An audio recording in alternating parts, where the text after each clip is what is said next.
so much motherfucking design on right now. Break it down, bring it back, make it clap. I got 3 old thoughts, new guap, wear that thing. Bitches on my line, and you know. Assalamualaikum warahmatullahi wabarakatuh. Selamat pagi, selamat siang, dan selamat malam Bapak Ibu dosen guru dan teman-teman yang sangat saya cintai. Pertama-tama marilah kita panjatkan puji syukur kehadirat Allah Subhanahu wa Ta'ala karena telah memberikan rahmat-Nya sehingga kelompok kami dapat melaksanakan kegiatan presentasi pada hari ini. Sebelumnya, perkenalkan, nama saya Faisal yang bertugas sebagai moderator dalam presentasi yang mengusung tema peristiwa pencemaran Sungai Teluk Dalam Banjarmasin. Adapun anggota kelompok saya, yang pertama ada Cindy Sylvia BR Sembiring, yang kedua ada Saiful Rizal, yang ketiga ada Putri Amali Hasanah, dan yang terakhir ada saya sendiri yaitu Faisal. Pada presentasi kali ini ada beberapa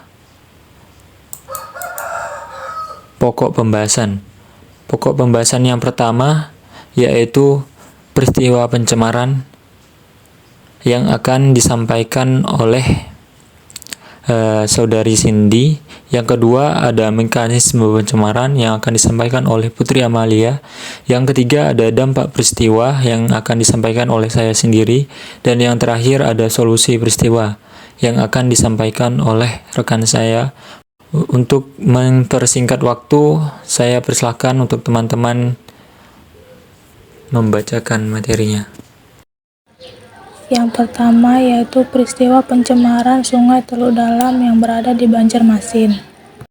Sungai Teluk Dalam adalah salah satu sungai yang ada di Banjarmasin yang berada di Jalan Maijen Sutoyo, yang merupakan satu di antara banyaknya sungai sebagai prasarana baik dalam transportasi maupun usaha perdagangan. Dan sungai ini tercemar pada Agustus 2018. Selanjutnya, penyebab terjadinya pencemaran di Sungai Teluk Dalam. Di antaranya, banyaknya bangunan jembatan penyeberangan yang mengakibatkan terhentinya lalu lintas air di daerah hulu. Yang kedua itu adalah sampah, di mana sungai dijadikan sebagai pembuangan limbah rumah tangga, industri maupun anorganik yang dibuang sembarangan ke sungai, yang mengakibatkan sungai itu tercemar.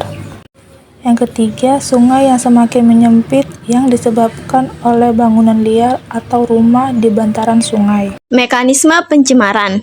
Bagaimana mekanisme biotransformasi pada Sungai Teluk Dalam? Deterjen merupakan pembersih sintesis yang terbuat dari bahan-bahan turunan minyak bumi. Umumnya terdiri dari 3 komponen, yaitu surfaktan, bahan dasar deterjen, builder, senyawa fosfat, dan bahan aditif sebagai pewangi dan pemutih. Bahan kimia ini dapat berdampak negatif pada biota yang hidup di perairan seperti sungai.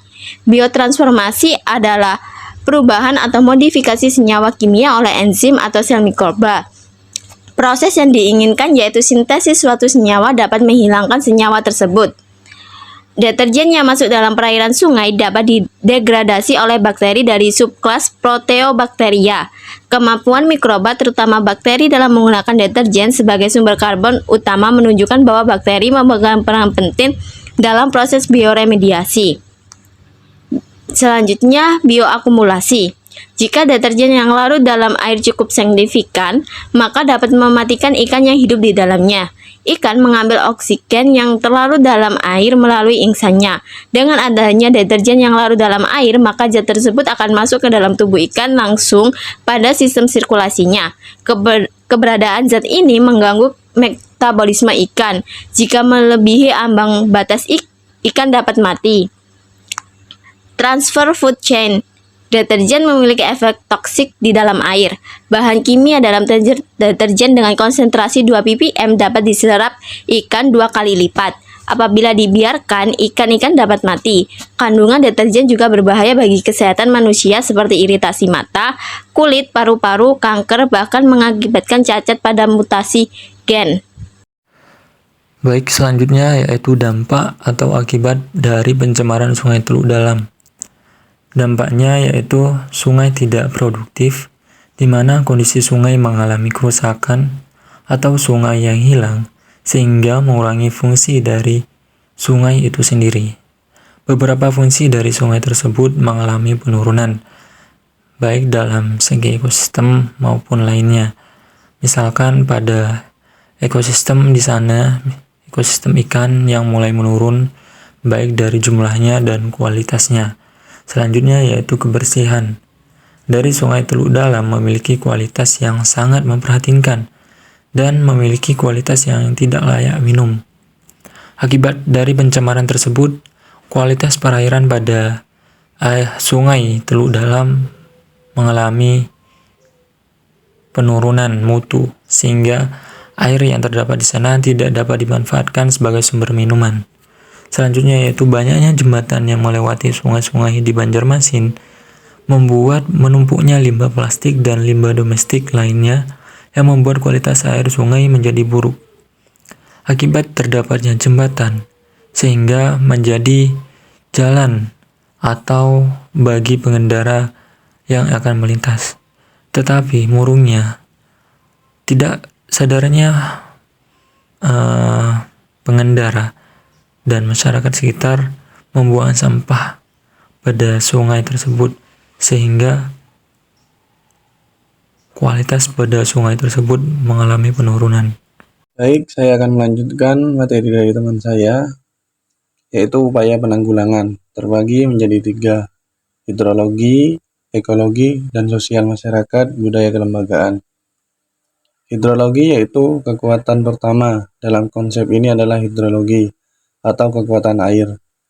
Dalam sebuah penelitian yang dilakukan oleh Mesaru Emoro, didapatkan bahwa air dapat merubah menjadi kristal di saat mendapat perlakuan baik secara fisik, non-fisik, maupun kimiawi. Salah satu contohnya adalah dengan mengucapkan beberapa kata kepada air tersebut. Yang kedua yaitu ekologi. Ekologi merupakan komponen yang mempunyai pengaruh yang baik. Bagian dalam komponen ini adalah flora dan fauna berkaitan dengan pencemaran sungai. Tentu flora dan fauna berpengaruh besar dalam pelestarian lingkungan. Flora dan fauna menjaga agar ekosistem sungai tetap berjalan dengan mestinya, baik yang ada pada sungai maupun pada daerah sempadan sungai. Yang ketiga yaitu sosial masyarakat budaya kelembagaan, merupakan kekuatan utama dalam menjaga kelestarian sungai. Kekuatan ini sangat diperlukan karena manusia merupakan makhluk hidup utama yang tinggal di sekitar sungai dan menggunakan sumber daya air di sungai tersebut. Dengan memberikan pelatihan dan juga penyadaran pada masyarakat akan pentingnya menjaga lingkungan. Baik, terima kasih saya sampaikan. Mungkin itu saja yang dapat kelompok kami presentasikan. Semoga dari materi tersebut dapat memberikan pemahaman bagi teman-teman, dan apabila terdapat salah dalam penyampaian atau perkataan, saya mohon maaf sebesar-besarnya. Akhirul kalam. Assalamualaikum warahmatullahi wabarakatuh.